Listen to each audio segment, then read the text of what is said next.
We're going to pronounce. I'm going to talk loudly because my voice does not project very well. So anyone wave your hand at me if you can't hear me. But welcome. My name is Preeti Modi Pan, and I call the special joint meeting of the Issaquah Equity Board and Human Services Commission to order at 6:18 p.m. Do I need to give the date? You do not. Okay. And so this is a reminder that the meeting is being recorded, and we have participants attending in person and others who may be attending by computer or by phone. For all meeting attendees, please speak clearly and pause frequently. State your name each time before speaking. If applicable, mute your microphone when not speaking. And if you have technical issues, try joining the meeting using a different device like a smartphone or a tablet. Or use the call-in information on the meeting invitation to call into the meeting. And with that, we'll roll into attendance. So maybe, Dale, could I have your assistance in sharing out the excused absences? Yes, we have two excused absences for this evening from the Equity Board. Shay Fleming and Lorna Gilmore have excused absences this evening. And then Hannah for Human Services. Thanks, Bree. Yes, so we have an excused absence for Madeline Fish, and then we have our Human Services Commissioner Mandy Brown, who's running late, as well as Human Services joining us virtually, as well as in person. Thank you. Thank you. Okay, and now we are on to public comments. And do we have any public comments? We did not have any public comments submitted ahead of tonight's meeting, and we currently do not have any members of the public who are not members of our boards or commissions in attendance. Okay, well then we will move into the chair report part of the agenda. And this is a practice that the Equity Board has started more formally doing at the start of every meeting. And it's really just an icebreaker opening question. It serves to bring everyone's voice into the room and make it easier for folks to contribute throughout the meeting. And it also helps us get to know each other a little bit better. And I think relationships and connection are really important, especially, when we do equity work and things that are hard and challenging. It's good to have the strength of the relationship behind that. And so with that, I'd like us to maybe go around the room, maybe table by table, and start with your name, your pronouns, if you prefer, if you would like to share them, and the board or commission you're on. And then the question is, what is your favorite thing about autumn as a season? And actually, I'm going to kick it over to Thomas first and go around. I guess you wouldn't have a board or commission. Sure. Yeah. Hey, everyone. My name is Thomas Valdez. I use he, him pronouns. I'm not on a board or commission, and staff I'll be presenting to you tonight. My favorite thing about autumn, excuse me, is pumpkins. I really like carving pumpkins. The fun activity that my wife and I like to do. And yeah. Great. Hi, good evening, everybody. Ray Manahan, I'm on the Equity Board. I'm Vice Chair, so it's a pleasure to have this meeting with the Human Services team. My favorite part of autumn, I visualize it today, is the leaves. Who doesn't appreciate the colors? Huh? I was walking my dog around there, just really absorb what's going on.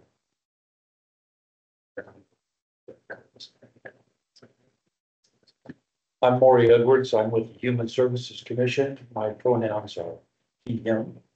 And my favorite thing about this fall is the wind.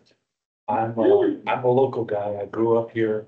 The wind near the trees are so much a part of everything I relate to in my day-to-day. Watching the wind move with the trees move with the wind is a beauty to me. I really love that. And the leaves, of course, watching the leaves blow past you and feeling the wind on you. So it's a big part of autumn for me. I'm Karthik. I'm also on the Equity Board. Can I share two favorite things?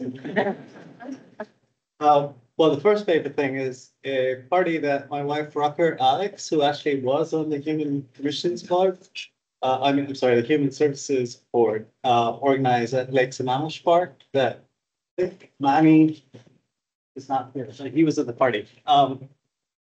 That's one thing that we do every autumn and that's a very memorable event. The second is the return of the salmon. That is really special, and I enjoy seeing that happen right at our doorstep.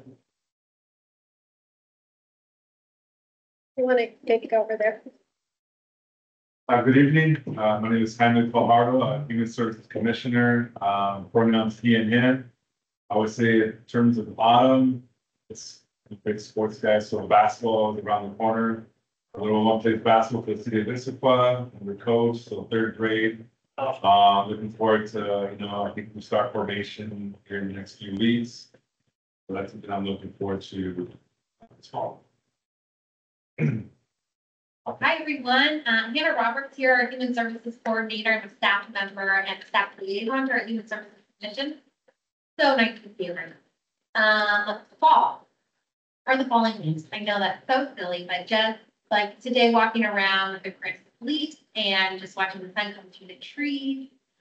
There's nothing like it, So, hi, Annie. Guess what you are next? We are doing introduction, and then your favorite fall. Or like with.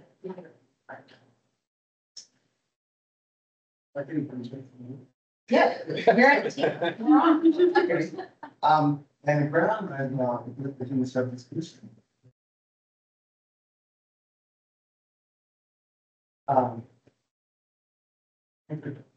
I love the meetings. Thank you coming on.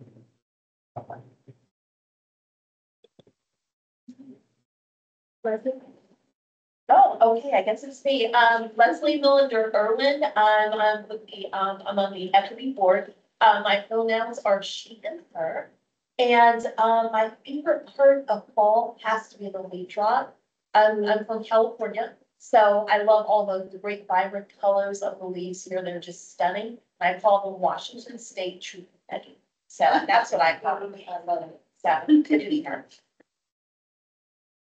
My name is Trish Moore. I'm on the Human Services Commission. My pronouns are she, her. And I just think a bunch. Like you, I like the leaf drawing. I'm a big gardener, so I like putting my garden to bed this time of the year and kind of thinking about what I'm gonna start, in March.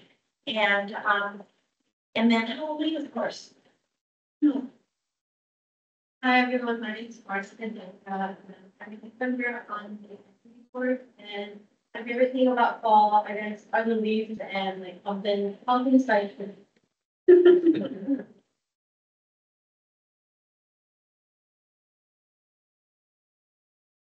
Buenas noches a todos. Mi nombre es Lucrecia Choto. Good evening, everyone. My name is Lucrecia Choto, and I serve on the Human Services Commission.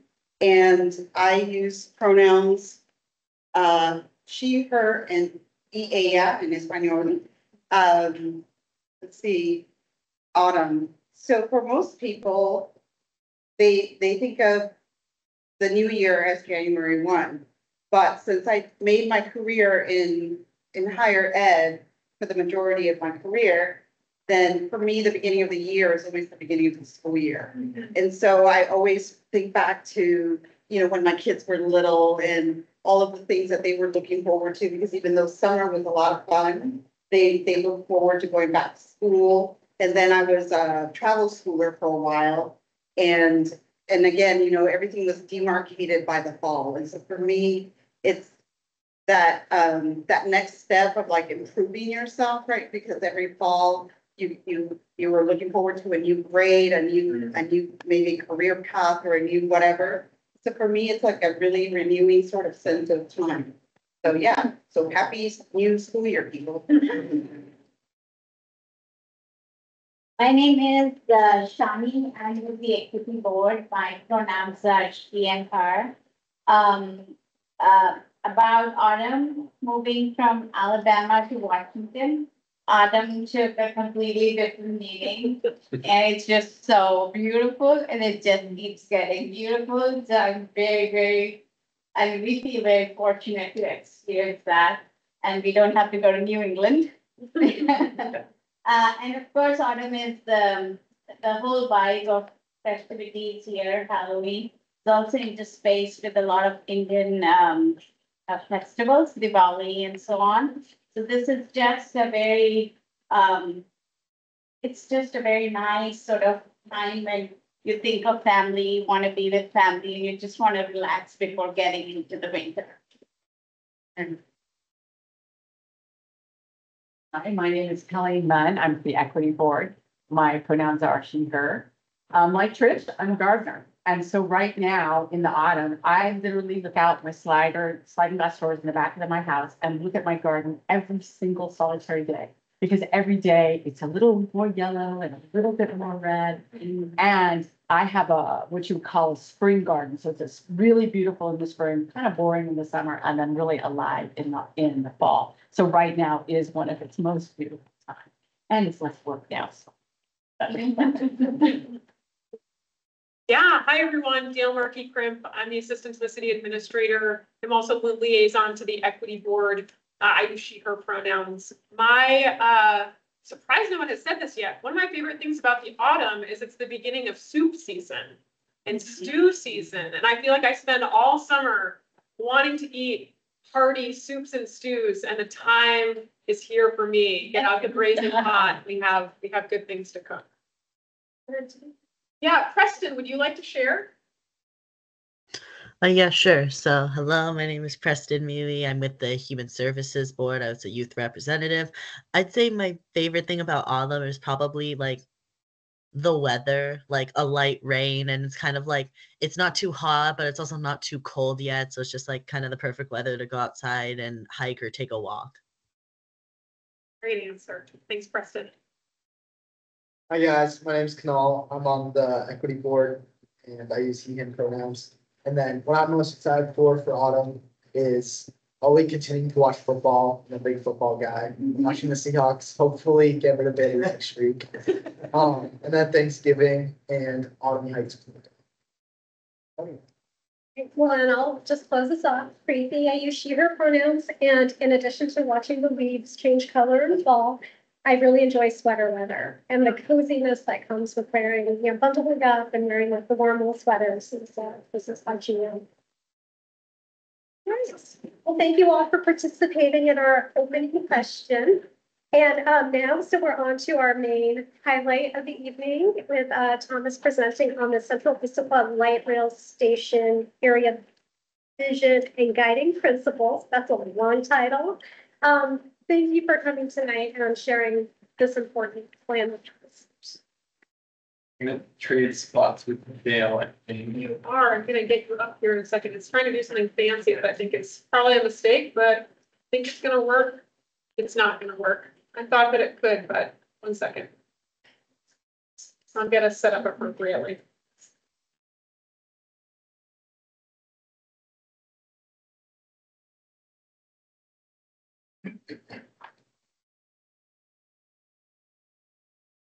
Here we go. Well, that was a fun introduction. We always appreciate presenting to the Equity Board and Human Services Commission. Nice to get to know you all a little bit. My name is Thomas Valdrez. I'm a Senior Transportation Planner at the city. Great. Okay. That is buzzing here. Okay. Just talk louder. I'll do that, yeah. So my name is Thomas Valdrez. I'm Senior Transportation Planner for the city. Tonight, I'm hoping to get your feedback on it is a mouthful, draft Central Issaquah Station Area Visioning and Guiding Principles.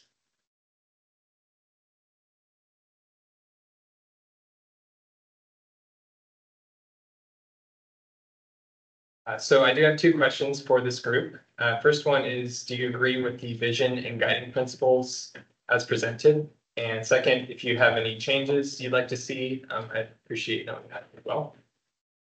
And so I presented at the Equity Board about a month ago, and so some of you may have seen this slide before, but essentially the city's been planning for growth for a long time. In the next, 20 years or so, we're expecting 2/3 of jobs and housing to be funneled into one neighborhood in the city. So that neighborhood is called Central Issaquah. It's roughly bounded by States Mamish, the park to the north end. So this is that green area. Costco is on the east side of this green box, and then we have Newport Way on the south, and then on the west side is roughly where we have like hotels currently. So this green box is where we're expecting basically like most of the growth in jobs and housing. And the idea is that by funneling growth in this area, we can develop a really walkable, dense urban neighborhood that will be have the capacity to support light rail that we're expecting around 2041. And so this light rail that I'm talking about was came to be in 2015. Voters approved the Sound Transit 3 ballot measure, and this is to expand high capacity transit throughout the region. So specifically as it relates to Issaquah, we're talking about the South Kirkland Issaquah, which we're calling Ski Link for now, South Kirkland Issaquah light rail extension line. So it goes from South Kirkland, goes through Bellevue, where we currently have new light rail stations, going down through Eastgate and then terminating in Central Issaquah. And in March, City Council formally adopted the light rail area planning guide. So we can think of this as essentially our playbook for how we're going to approach sound transit over the next few years and then beyond. So we are expecting sound transit to approach the city in around 2027. That roughly follows the timeline that they have followed with other cities, and we've done a lot of research to better understand sort of what Sound Transit is thinking about as they're developing stations and such. So this planning guide really goes into that a little bit. And it talks about other things such as what the station area is going to need in order to be successful to not only support light rail, but also to, create that community feel that is envisioned for that community. It talks about the project timeline that we think Sound Transit will take. It goes into a couple really key considerations, understanding that we are going to be an end of the line station, and there are some, benefits and also potentially negative things that could happen with that. So really thinking through how we want to plan for that and just be proactive about it right now. The plan also talks about a couple very conceptual station locations that we're thinking about just to sort of start thinking about like what we'd like to see in a station area. And then lastly, the document talks about the proactive steps we're taking and some action items that we have in the next couple of years and beyond. I'm just going to pause here. Are there any preliminary questions I can answer before we dive in? Okay, great. So now we'll talk about the station area visioning. So this is really where the rubber meets the road. And just to sort of ground ourselves here, the station area that we're talking about, we can really kind of think about this as being a 1/4 to 1/2 mile walking distance from a future station. So this is generally considered like, where people would be willing to walk from the station, and this walking distance can be considered like just like where most of the development that is like sort of transit supportive might be. So before we get into the vision and guiding principles that we've developed, I just wanted to talk about sort of the planning process that's gotten us to this point. The city has developed a draft vision and guiding principles for these groups for these groups to look at tonight. To get there, we reached out to over 75 organizations. We then just sort of asked them if we could go to their events and like chat with them, or if they knew anybody that would be willing to talk to us and be part of a focus group. So we really reached out to all these organizations representing a variety of interests, things like transit riders, mobility advocacy, folks with limited English proficiency. There's some human services organizations we've reached out to. We also reached out to developers, large property owners in the community, folks representing seniors and youth interests, as well as sustainability advocates. So trying to get a lot of folks involved. Through this, we held 3 pop-up events. There's more information in attachment C if you're interested in learning more. We also developed a multilingual community survey that was taken by 805 respondents, which at the time, I think it may still be the largest survey that the city has put out. We had a really good response on that.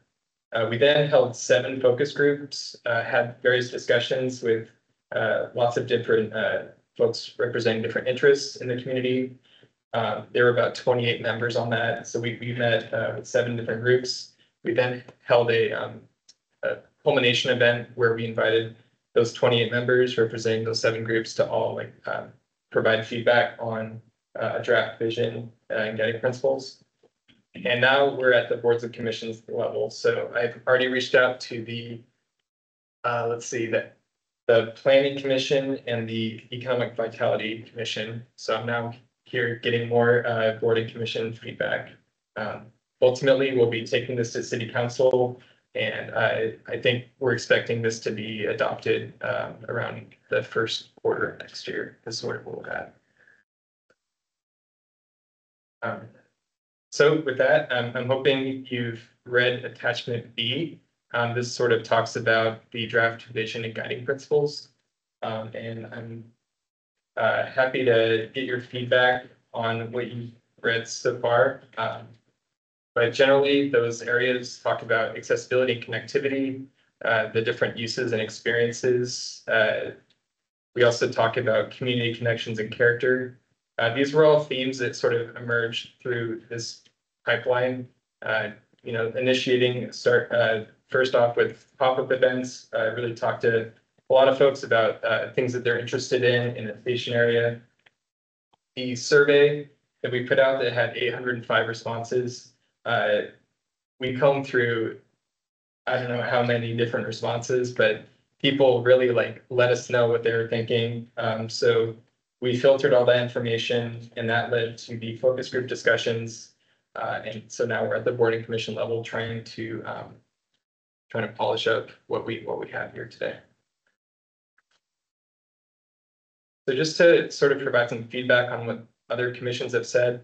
So a lot of interest in adding more sustainability and safety components. And just to reiterate, everything I'm about to tell you, this was all sort of added on top of what we've already done. So adding some discussions on sustainability and safety. There was some interest in combining different principles, which were considered kind of too similar. So we've merged those together.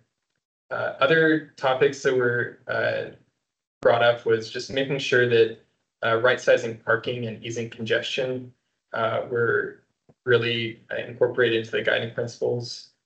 Other things were like housing, lots of interest in making sure that housing, fits the needs of the community. And yeah, that's most of what we heard today. So I guess I'll kick it back to this group. I'm hoping to get your feedback on the vision and guiding principles, and would like to know if there's any other changes you'd like to see. Thomas, I'm happy to also pull them up, have the attachment. Oh, sure. If it's helpful to scroll through as you get feedback. Sure. And Thomas, would you like to kind of reach out to folks as you see them for comment, or would you? I'll defer to you to call them if that's okay. Yeah. So do folks have any initial comments or feedback, or do you want to take a look at the document as it's on the screen? I have one that's not like part of it. And that is there concern about the risk of lining up on a light rail system that could be significantly delayed for this area, which it already has been delayed, but likely will be significantly delayed, and that we are building a structure around it? And is there any kind of backup structure for that if we don't have it? Yeah, so I think I understand your question. So I think the question is, are we worried about developing a community around a light rail system that might take a while to get here? Is that? Yeah, okay. or get That might not. or get here. Yeah. Yeah, I don't know that we're worried about it not getting here. I think it is a question of when. Sound Transit, as far as we know, they're working towards a 2041 delivery. So bringing light rail service and like being active in 2041. They've also said, worst case scenario, like if they can't get enough funding, it could take another 3 years. So between 41 and 44 is like what they've said is like, this is when they're gonna bring it. And it is sort of a chicken or the egg thing. Like you do need a community developed to have like enough people to ride light rail. And that needs to happen before the service will be provided. And there'll be a transition period between like, you know, I think things are sort of being built and then maybe light rail's coming, but we're not worried about it like not showing up. But we do need to make sure that we're doing our part to make it happen. Right, and so, I'm sorry, I'm just one follow-up. Yeah. The other part of the question is do you have mitigating, so if it's 8 years later, what do we do with the traffic that's already hard here? Yeah. Is there a plan for that?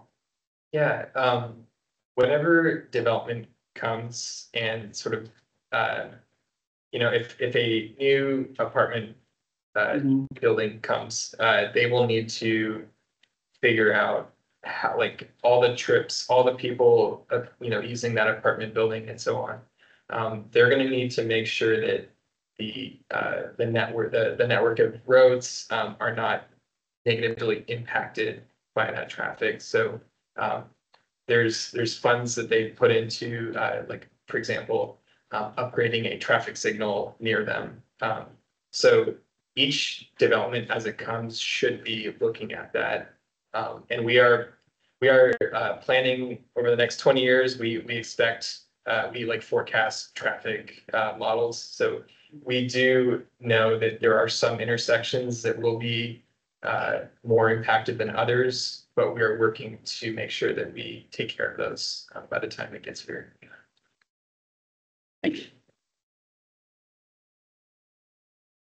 My question has to do with the environment. I would like to know what you all are taking into consideration when you're saying, you know, building more housing, et cetera. When, as it stands now, I feel that the amount of pavement that we have is not conducive to getting rid of all of the water that we experience here, right? So I don't know how many of you have been here long enough where, you know, the Virgin apartments are underwater at the first level over by the creek and things right off of what is it called? What is that road in front of there? Newport Way. Newport Way. Yeah, Newport Way is like underwater. Are you taking that into consideration when you're talking about all of this construction? Yeah, absolutely. And, you know, some of the things that have been brought up is like, yeah, the water table is quite high in Issaquah, especially on the valley floor. So that is certainly something we're looking at. Development often requires what's called like low impact development, where we do want you know, pervious areas so that the water doesn't just sit on the pavement and then like, you know, run down. So these are all things that we are considering. And as it relates to light rail, it will be in central Issaquah, and there are many areas of central Issaquah that are like environmentally, like you would not build that here because it just doesn't make sense from the environmental perspective, and so on. So yeah, there are like limited areas that it could even go in the area. We're going to dig into that in the next couple of years, we're planning to do like a full study to like vet different locations, and that's certainly going to be something we look into. We wouldn't want to put it next to a creek, obviously, and like there are areas where like creeks like run and they're like culverted through central Issaquah. So Right. these are all things we need to like map out and like figure out like where it's even feasible to put. Yeah. Okay, thank you. Yeah. So it seems counterintuitive to me that we're talking about changing traffic signals for people who are going to be riding light rail. That's like apples and oranges. Well, is Sound Transit capable of ramping up the bus services that they're going to need to take care of all those people who are down in that area? I know now they struggle with the service and getting enough service to us. I guess that's my one question. Yeah, that's a great point. Yeah, just as I heard a presentation from the executive director of like King County Metro, which sort of provides the bus service that would support that. Their Metro is currently at like 80% pre-pandemic levels in terms of like service providing. So they're definitely still in recovery mode, but in the long term, they should be, you know, we hope that the bus service that, you know, feeds into the end of the line station should be improved. An example right now is, you know, the line 2, the starter line that is in Bellevue going up to Redmond that opened up 4 months ago. All those buses that feed into that are getting like much better service because now that there's a light rail system there, we want to like make sure that people outside of that area can reach it. So the big push right now is even though King County Metro has like limited capacity throughout the region, they're really like focusing on getting people from the park and rides to light rail. And that's sort of what we're expecting is when we get our central Issaquah station, we can expect really good bus service from our park and rides. We have the Issaquah Park and Ride in the south, and then like the Highlands Park and Ride. So there's going to be some pretty robust bus service that will be connecting there, and then also like from the west, we should be expecting better service. Yeah.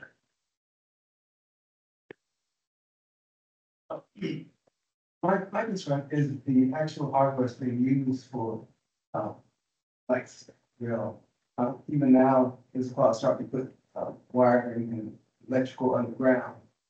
And my hearing that light rails can still be the ground type of thing in 2047, is that what we're looking?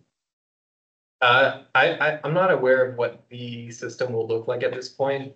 My expectation is that it will probably be, it'll probably follow the I-90, corridor, and then it'll drop in. We don't know if it's going to be on the north side of 90 or the south side.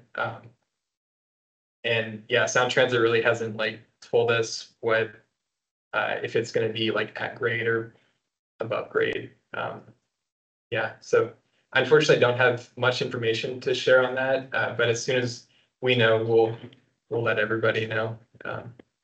We anticipate Sound Transit just starting the initial discussions in a couple of years, but in advance of that, we're gonna try to study like where we would want a station, and then that'll sort of get into the alignment that we would prefer as a community.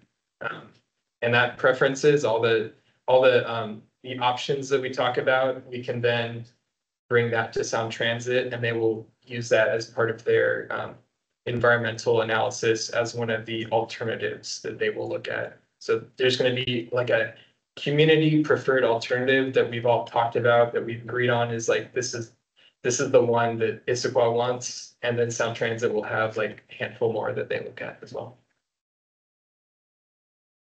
So if we could go back to the vision and guiding principles. Yeah. I know you talked a little bit about the outreach done that was already incorporated into this draft. But I'm wondering, when I think about, transit, I'm thinking about folks, who may not have cars, who have maybe physical, mobility issues, and so who really are maybe more dependent on, public transportation than folks who might be opting away from cars and taking transportation. So I'm curious about the extent to which you all were able to talk to folks who are kind of maybe need the public transportation more than the nice to have. Yeah, so some of the groups that we talked to, we had an event with the Issaquah Youth Council, and that was really great. Sort of when we think about like folks in this community that don't have access to cars, I often think about older folks who like just have chosen or cannot drive at this point. Youth, many of them want to get their licenses, but like maybe don't have that yet. So there's sort of that. We reached out to some mobility advocates who really speak for like other folks that they represent.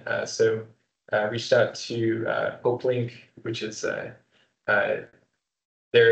they represent sort of the east side with lots of transportation challenges.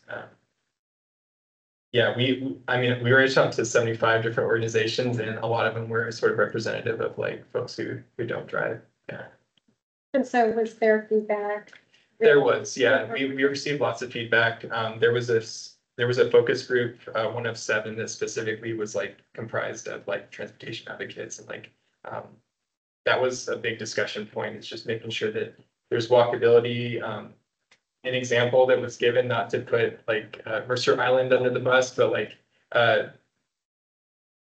the crossing at the Mercer Island station is like pretty far from like the parking lot to the station itself. Yeah. So that was a big, point of discussion, was like, is this like what we'd want to see, or like, is there a better way to like make things closer so that it's like not as far to walk? Because if you were to be dropped off by the bus in that area and like having to roll over there, it would be like pretty far. So these are all things we're thinking about. These will be big considerations for like, as we think about station design. Another form of accessibility would be the pricing of the transportation. I would like to be educated on any sort of fee reductions that you're looking at to be more inclusive of people who may have limited income and or are youth and or senior citizens with limited income. Yeah, these are all great points, and I will make a plug. Youth are currently able to ride all transit for free right now, so that's pretty great. I hope that keeps going on by the time we're in this time period. But that was a new thing that was adopted, I think, last year. That's like youth ride free. But yeah, there's certainly there are some need dependent like pricing options that are currently available through County Metro. But yeah, like certainly as we think about like ridership and like being able to like afford taking public transit, like that's definitely something we're really interested in, making sure that there's ways for people to get around that are affordable. Thank you. So I know how you said that there's gonna be increase of foot traffic when the station comes because of all the buses. Are there any like ideas that you have so far about increasing safety? Of people walking and with all the traffic? I know you touched on more traffic signals earlier. Yeah, a lot of this will be within the design of like what this station actually looks like. But there's a lot of great examples out here. I remember when I rode the 2-line on opening day.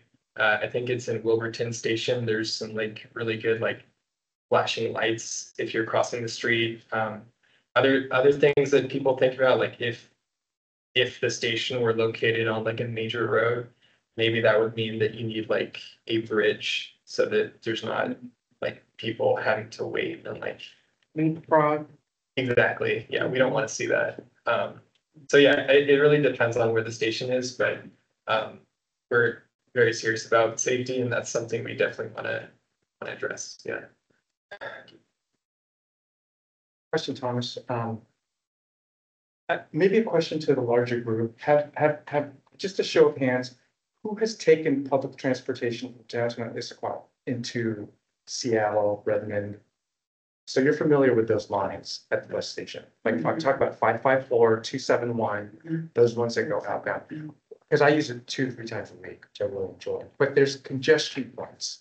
So, and I'm talking about long lines to get on the bus in the morning. And if you're downtown Seattle to get on that bus, sometimes you can't catch the bus because it's full to get back here. So I'm looking at the route that you had in the map. The congestion, add to that, the folks who are coming from different parts of Issaquah, whether that be the Highlands or up on Cougar Mountain, on Squawk Mountain, and it starts to congest to even get to that area, to get to that point where you're trying to build the line. So I guess my question, Thomas, was there an assessment done on how folks who are trying to get to the location where that stop is going to be put, is it going to be alleviated or is it going to be made worse? Lines. Those buses are not going to go away, I take it. This is to supplement. Is that correct? At this point, maybe there's more discussion there. I'm not sure what the long range goal is in terms of buses, but I would imagine in a 20-year horizon, we will have completely different routes. Is my assumption. I expect that there will be much stronger routes going out east to communities like North Bend. I expect that there's going to be parallel bus routes that will feed into all of these stations.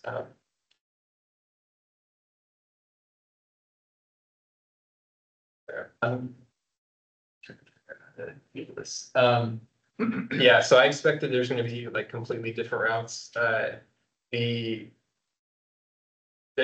term is called headways. The time between buses for each of these stations will be much better when there's a light rail station, because all the communities that want to reach that station will want better bus service to get there. So when a light rail station goes, that means that like there's going to be way more demand, and then the buses will follow. Like, so there needs to be demand for the buses to like have something to connect to. So all that to say, I think the buses will be much better. You talked about some like concerns about traffic signals. King County Metro and cities and like the state, we're all thinking about ways to make sure that our traffic signals can talk to buses. And there's lots of really interesting technology solutions to speed up buses.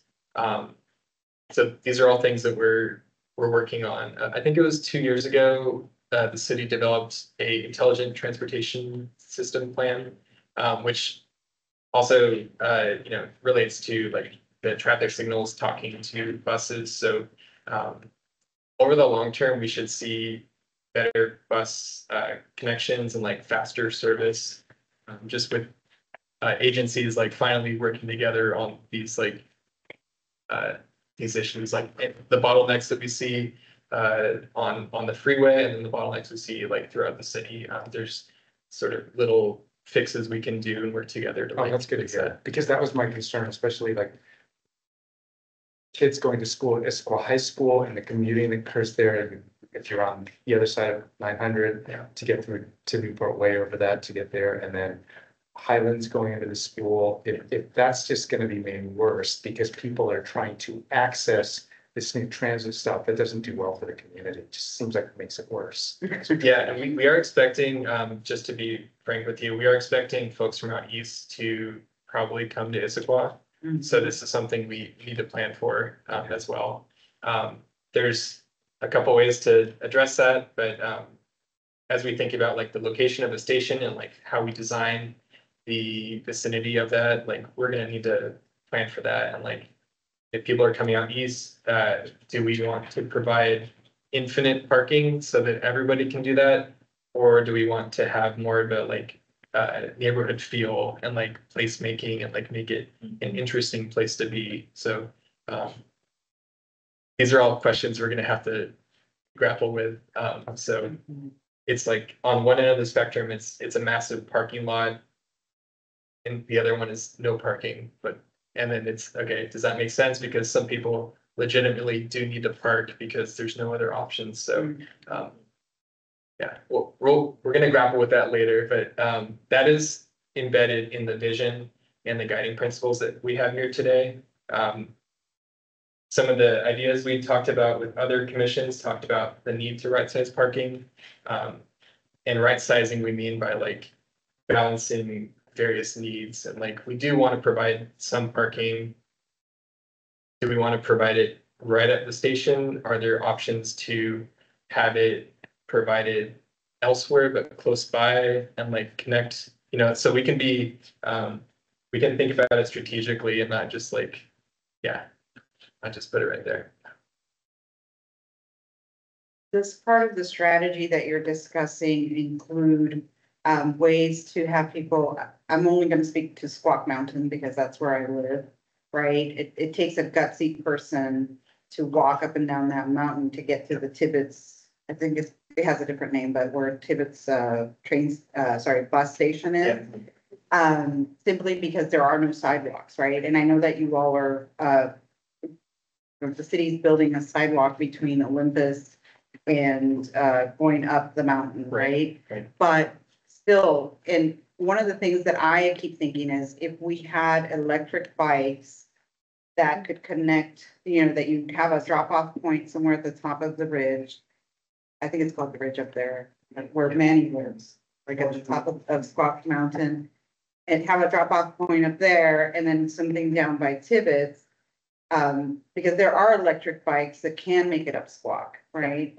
And I'm just thinking like, if there was that sort of alternative, I think more people would take advantage of arriving in a different way. Because as it is now, when I see how many cars are coming down that mountain to park at Tibbetts, and then now we're adding people coming from Snoqualmie and further east. Are you taking, these alternative ideas into account, and what does that look like? We are, yeah, and hills are all over Issaquah, and we certainly want to make sure that we're providing alternatives to driving, especially if you're so close, but there are some terrain sort of concerns. We are thinking about in the future, a couple of years ago, we talked about potentially doing like a bike share type program. Ultimately, the options presented to the community were not super great. They weren't really tailored to our needs. So we opted not to do it. But we're still thinking about it in the future. Other alternatives that were brought up by some council members and also some commissioners include a bike lending library. That's something that some communities have done. So an example would be an organization or maybe the city owns a couple e-bikes and they let you borrow it until you're maybe financially able to buy your own bike, or just maybe as a trial, just to try it to see if that is a viable option for you. So we're certainly thinking about that. And as we design the station, as we think about what we would want out of it, we might want to consider thinking about how other people are going to get it. So not just accessing the station by driving, but also by e-bike. So that could be providing lockers for storing your bike. Or it could be continuing a shuttle program like we have with I forget the name of the shuttle. I've been on vacation. Flex. Yeah, Metroflex. Yeah, I've been on vacation for 2 weeks and it's it's out of my mind. Yeah, Metroflex is a great program. It can help access that potential area. Right, because it could also be something where the city does a contract with, I don't know, Rad Bikes in Seattle to give us a discount and people can buy in bulk, right? So if you're buying in bulk, I would imagine the price comes down considerably, right? So approaching one of these companies that make these bikes, I just feel like that would be a good option for us to get up and down the mountains. Yeah, we're open to different partnerships and if there's a good way to connect the community to the light rail station that does not involve just driving and parking, we'd be interested in partnerships. Or just one thing. So yeah, I know you've been getting a lot of questions about kind of more of the implementation and how things are gonna happen, but I think one lens to think about with all these questions is, are these issues, will they be addressed with how the vision and the guiding principles are framed? Like, will they be attended to, knowing what these concerns are? Like further in the distance when the plan is developed and stuff like that. So that's just one way of kind of thinking about these questions. Yeah. Oh, I've been living many years in the California area, Spain, and I guarantee you that in the next 20 years, that the end of route city is going to be changing because North Bend is going to want their, it's going to move. So hopefully the planning has that built in because it's going to be completely different if we're not in the route. I'll be upfront with you. I appreciate that comment. At this point, we've not been given any indication that could happen. So we are sort of thinking about it from like a end of the line perspective. But that could change. So maybe it's about the forward compatibility of like thinking about if it does continue on, how does that change how we build the station area and like the parking, for example, that we might want to provide, or like, yeah. So yeah, it's a great point. It's a comment that many people have brought up. And we certainly need to think about like as the community grows and as the communities out east grow, like sort of how that might come into play. So one thing, getting into the weeds of some of the language, Yeah. I think it's a guiding principle. There's something around character. And you probably know this, but the word character has long been coded language for exclusionary policies that keep certain communities out of other communities. And I just think we need to come up with alternative words for that, or be specific with what we mean by character. Yeah. I think in this context, I would probably replace character with maybe values in the title of that specific one, and removing the word character altogether in the language, because it's a throwback. We should be more forward thinking than that. So that's one thing that struck me right away. Okay. The other thing that stood out to me as I was reading across the three sections was that it's a word soup of all of the right words. It's probably, every meaningful word, every community, suggested, right? And so I appreciate the inclusion, of all of those words, but I'm also worried when there's something for everyone, there's nothing for anyone, And so I think there might be a need to maybe, if this is for decision making, I don't see how you can make decisions off of something that includes everything. So I almost think there needs to be another point in this process that really prioritizes, like, what are the critical things we need to be centered on, and that becomes more of a decision making framework. It's almost too nice. Just throwing that out there. And I'm not sure, I don't envy the person who has to do that if you go that way. Yes, I'm looking, I don't see any other hands. Okay, I'm gonna keep going. Just one other thing that struck me is, again, there's a lot of good things in the guiding principles. I also know as neighborhoods and communities get developed, there's a risk of gentrification. And so folks who are in a certain area because that's what they can afford, and then all of a sudden, when that becomes a more desirable area, they can't afford it anymore. And I don't know what considerations are, when I think about that geography, I'm not sure how many folks live there, and if they're constrained by income and don't have flexibility, what happens if they get pushed out. So I think there could be some negative impacts that need to be attended to, just for the sake of equity and making sure that people aren't pushed out for the wrong reasons. Or for the right reasons. You know what I mean? Like, Depending, right, yeah. right, and we can think it's benign, it's wonderful. I used to live in Portland, Oregon. And I was there when we brought the light rail into northeast Portland. And, you know, a lot of people were uprooted, exactly what Preeti is saying, right, that we need to be cognizant of. It was the right reason, right, because we wanted the light rail, et cetera, but a lot of people were displaced. So it is a valid concern. Mhm.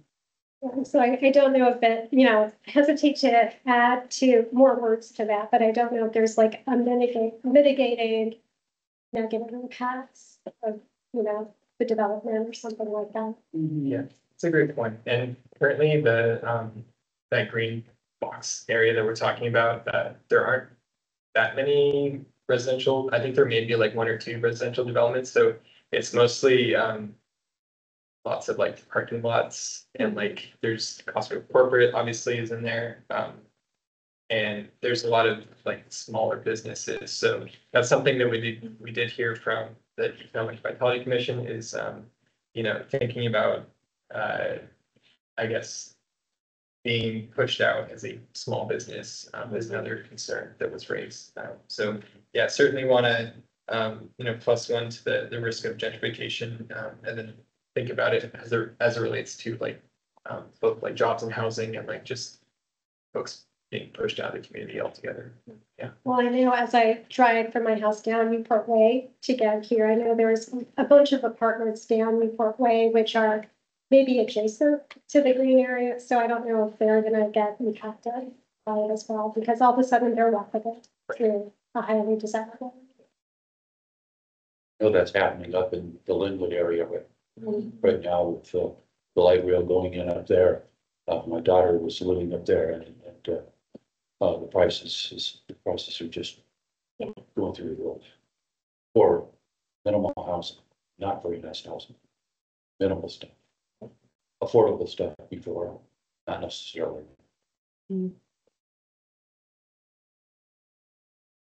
Other comments or feedback for Thomas on the vision or guiding principles? Or part of it? Yeah, I just have a quick question, like, sometimes I go to the Issaquah Highlands Park and ride, like, those things for the week to catch the 5x6 bus, I think. And most of the time, or like some days, there's not enough parking, and I think I might have this, but like, I either have to go like park adjacent in a different parking lot, and then like run back to take the bus. So are there plans to like expand parking, like not just for the Highlands Park and ride, but like for current station, like to expand it? Are there any plans for that? Because I know you said you're including right side parking, but I was wondering like to expand the parking. Yeah, so that park and ride, I think is a King County Metro, like, owned. So one of them is owned by Sound Transit, the other one's owned by King County Metro, and I forget which one that is. But yeah, my understanding is that those are sort of like set in how many parking spaces that exist. I do think that Sammamish is getting a park and ride, which might alleviate some of this. You're talking about structures? Yeah. That self-managed thing? Yeah, I think they're supposed to get one in like the 2030s, like maybe when you don't need it. But so that there are other park and rides that are going to be developed. One of the key, this is sort of a tangent, but one of the key considerations within the light rail planning guide that we developed and was adopted in March is we do want to think about the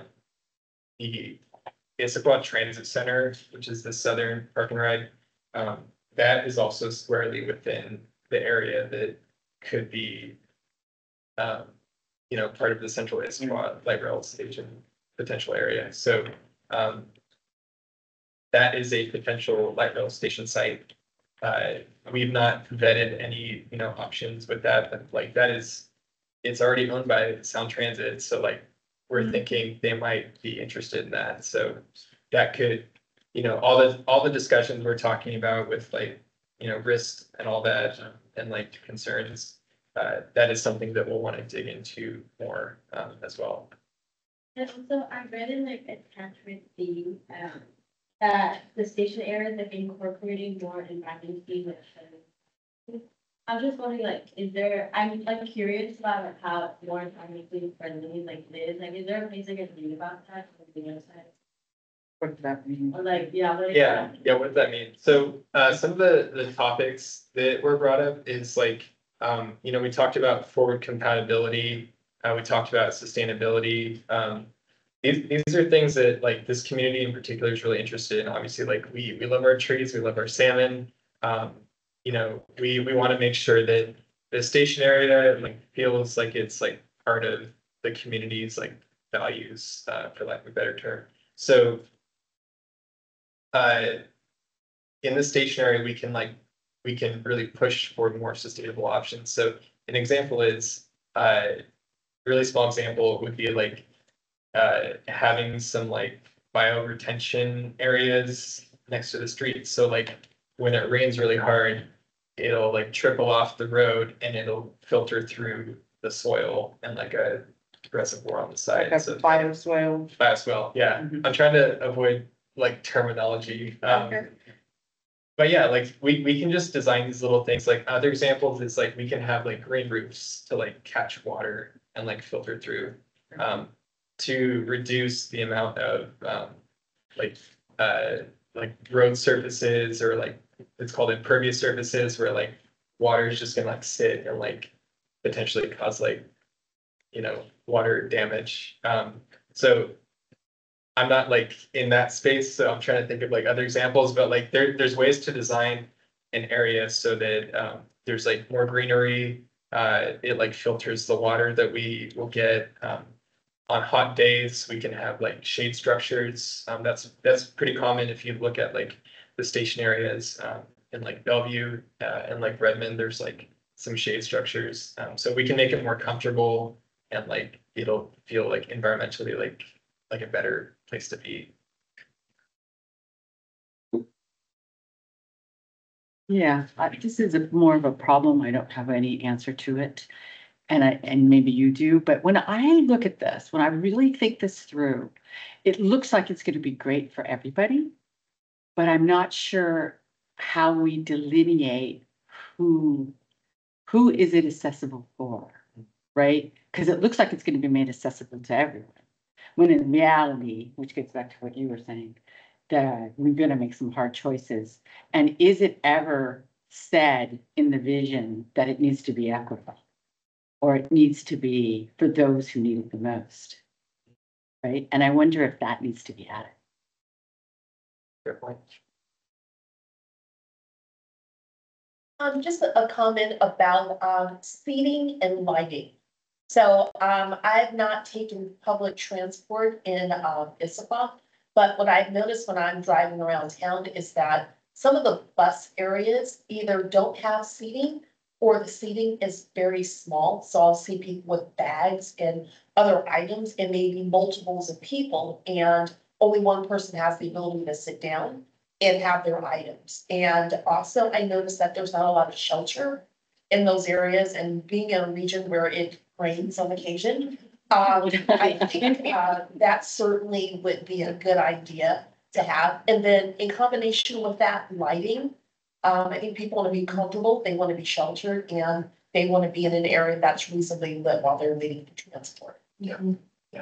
This is a great point. Like this is something that we've talked to our transit providers about all the time. King County Metro has very specific criteria because there's a huge need. There's like thousands of bus stops that fit those descriptions. They really rely on like people riding the bus, and like if you meet a threshold of ridership, we'll put in a shelter. So we looked into this. We did a transit study over the last 2 years.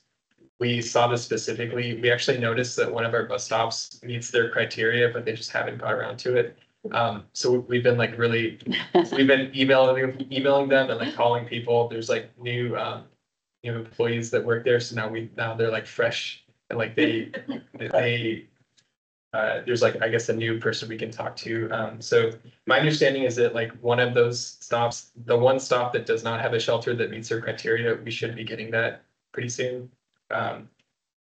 As it relates to other like shelter areas, like examples of like how we think about like the community that we want to build. We could even require like awnings be built. If it's an urban area, we can have an awning so that it's not, we're not relying on King County Metro to like put in the shelter. They can just wait under an awning as they wait for the bus. So like these are great ideas. And like other communities have like figured it out. So we need to also get there. Yeah. Right, because that becomes like it becomes a chicken and egg sort of situation again, right? Yeah. Because I know that I would be more inclined to go to a bus stop that has a shelter, has a place for me to sit and wait or whatever, right? Than one that is just a post with the numbers on it. So that should also be factored in, right? Yeah, absolutely. Yeah. Hi, can I ask a question? I'm on Teams. Absolutely. Hi, Huma Mohibula, I'm a Human Services Commissioner. I just want to go back to the last. Sorry, there's an echo. Can you hear me? Yes. Okay. I just want to go back to the last question, the one before Lucrecia's, about accessibility and how do we ensure that this is equitable?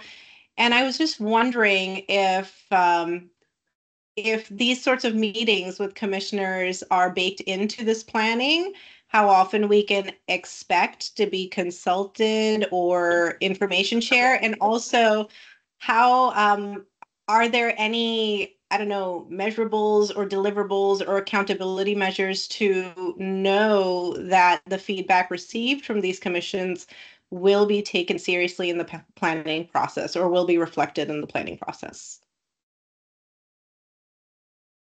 Yeah, it's a great question. I would say, so like for this specific deliverable, we're recording all the feedback that we've received. And in this packet, I've included, like, for example, I met with the Economic Vitality Commission, and you can see like the specific things that they brought up that are incorporated within both the vision and the guiding principles. So I plan to do that as well for this document. And as we think about like light rail planning and like all the things that the city will be doing in advance of that, we do have the light rail planning guide, which has specific actions. We do plan on implementing each one of those actions. And as we do each and every one of those actions, we'll be sort of running it through not only like community groups, but also like these boards and commissions. So I don't want to bring something to the boards and commissions if I'm not like serious about like getting your feedback. So I want to be like strategic about like the times that I am approaching you. Like these are like legitimate like things that we can work on together. So there's a list of actions that or list of like action items, and there will be touch points for like each one of these. Thank you. Can I just ask a follow-up for clarity? So my question was more about the other planners, like not necessarily even the city of Issaquah, but like Sound Transit. I don't know how the balance of power works between the city and Sound Transit, but will Sound Transit or the other planners, do you expect them to incorporate this feedback or future feedback? Yeah, that's a great question. And let me just take a step back to answer that. So the planning that the city that we are all doing, this will be like the city and the community's preferred alternative that we will give to Sound Transit. We are a small entity relative to Sound Transit, and they're going to do their own planning process separate from what we're doing today and like for the next couple of years. So all that to say, the feedback that we are receiving to develop ultimately our preferred alternative, we're going to package that up. We are keeping track of everything that we're doing to show how legitimate this process has been. We want to make this as legitimate as possible. We want to like talk to people. We want to like really get everybody's feedback so that Sound Transit ultimately has a record to say, hey, we really did talk about this. We've been talking about it for many years. The community has already decided like this is what we really want out of this whole thing. So they should have all that information. And then after they have our alternative, they will do their own planning process. They're going to have their own system in place, but then there are some political considerations, like our community is going to need to, be a part of their process, and that's going to be like a whole nother thing. So I think I answered your question, but let me know if you have. You did. It was more a question about the process and how feedback is integrated, but you did. Thank you. Okay, great. Other questions, comments, reflections? Just a comment, I mean, there's kudos to you. I mean, this is a huge effort. I look at slide 9 and the amount of time that we have to spend with these different groups to get their feedback and their write-up, and package it all up and then present it to the city council. I can imagine how much work that entails. Yeah.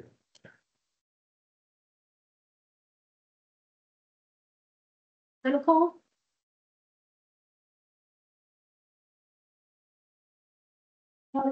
Yes, I would echo what Ray said. Sounds like you all put a ton of work in it, and I always try to look at, I know like you can go through the motions of community engagement and things like that, but it looks like there has been a lot of authentic engagement with this. And so I do appreciate that and how it's gotten incorporated into these materials. Yeah. Let's see. I think anything else you want to share, Thomas, before we wrap that up? Yeah, I'll just maybe wrap up my presentation and just talk about next steps. Yeah, we are expecting to just like sort of wrap up our boards and commissions discussions. City council, right now we're looking at potentially like the first quarter of 2025, adopting the vision and guiding principles. Then after that, we will be sort of looking in earnest at like the next major project deliverable, which is like actually looking at the station locations. And that will be a whole nother major set of discussions. But yeah, we are just like at the preliminary stage. Really appreciate the feedback that we've received to date. Yeah, if you had any other feedback you wanted to provide that you didn't get to today, I'm happy to receive that in email or chat on the phone. So, thank you. And I think, are we on to the closing thought? Okay. So, just when before the meeting was starting, you're talking, Patricia was also mentioning the history around the equity board and how it kind of emerged from the Human Services Commission. And so that history is so important to remember. And we have some long-standing partnerships, our board and commission. And so it's just nice to think about that. And so as our closing thought practice tends to be, what is like one word or something that you're leaving the meeting with? And I just, I'm going to go first this time and say mine is gratitude. Gratitude for, the folks who forged through lots of hours of hard work, hard questions to get the equity board to where it is today. And so haven't forgotten, and so appreciative of that. So gratitude would be my word. And maybe I'll start reverse order. What's your final word or parting thought? Question. Yeah. So what final word or parting thought are you leaving the meeting with today? Mine would probably be hopeful because light rail seems like it'll bring a lot of opportunities to a lot of different people. Being able to go over all of the sounds and it's a lot of fun. Future looking, that's not really the word. Some future oriented. Puma shared optimism, but I'll invite both of our folks online to unmute and share verbally if you'd like. Yeah, I'll go. I think the one word that I'd use for this was probably informative. I feel like I know a lot more about it. And also, I guess, like hopeful, seeing about the future and all of the new opportunities this can bring and how this can help vitalize Issaquah, I guess. Yeah, I wrote optimism. I have some apprehensions, which were reflected, I think, from other folks and their questions too. But I think overall it's optimism. Awesome. Thoughtful and thoughtful. I'm thankful to be able to be thoughtful about the future of Issaquah, and that carries obligation and opportunity for us to pay attention.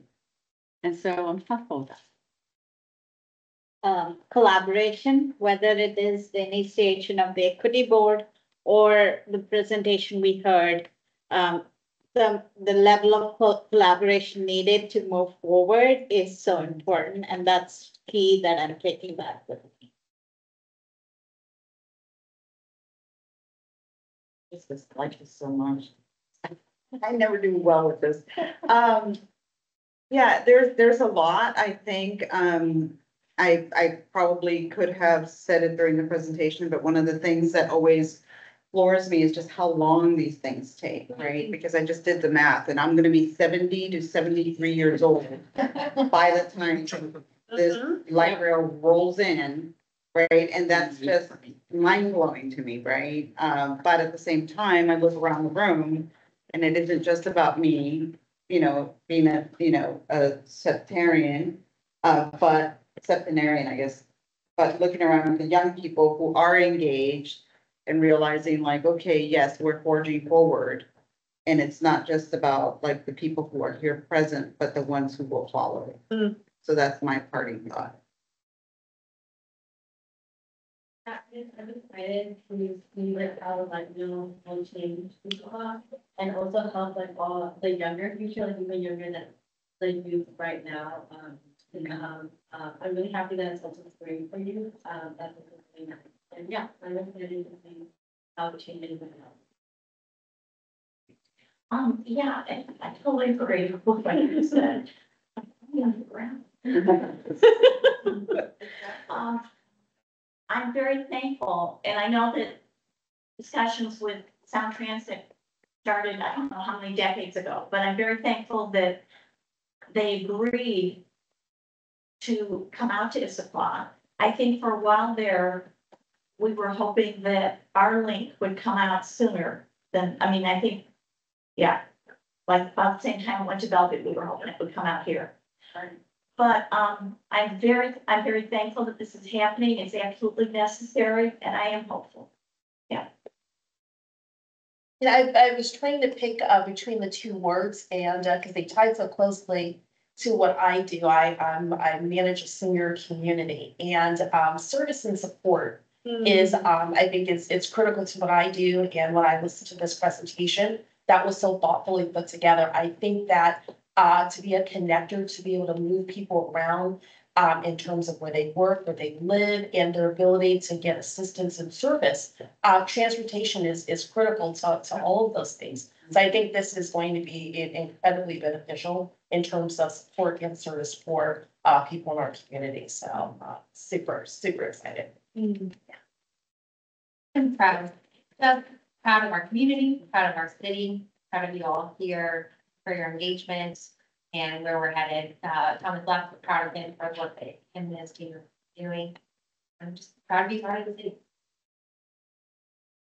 My word would be expectation. As being part of one of the original developers along with Prestia for the equity board. My expectation of what we expected and what we're hoping comes from this group along with transportation. And I'll be 90 by the time this. So I expect it to be passed by. Exactly. Nothing about the youth. Yeah, I got that right. Like, I would say my two thoughts are going to be maybe access and connection. Access to the different way of transportation for maybe marginalized folks and how to move. And then connection to you all, making a collaboration towards that, so for improvement with their transportation.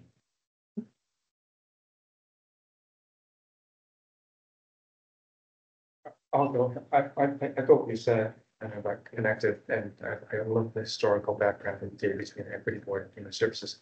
There's so much that intertwined between these two groups, if you really think about it.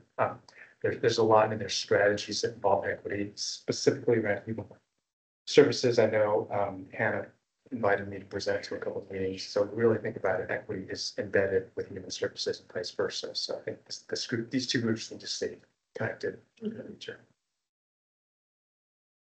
I guess my word, Preston nailed it, and that is hopeful. And the reason that I'm hopeful is the appreciation I feel to my city, the city of Issaquah, and the fact that they have Human Services Commission, and with that Human Services Commission, they have grown the equity board. And I so appreciate the work that everyone's done to have that equity board. I think we're light years ahead of other cities that are in our area. And very, very hopeful and appreciative of the work that's going on. I'm very proud of our city. I think my word would be perspective. I feel like this conversation brought so many different perspectives into the room, and really inspiring to see that. Okay, everyone's done. And so I think with that, let's see, it looks like the next meeting of the Equity Board is November 6th. And the next meeting of the Human Services Commission is November 20th. And with that, I adjourn this joint meeting of the Equity Board and Human Services Commission at 7:40. Thank you all for your active engagement. Appreciate it.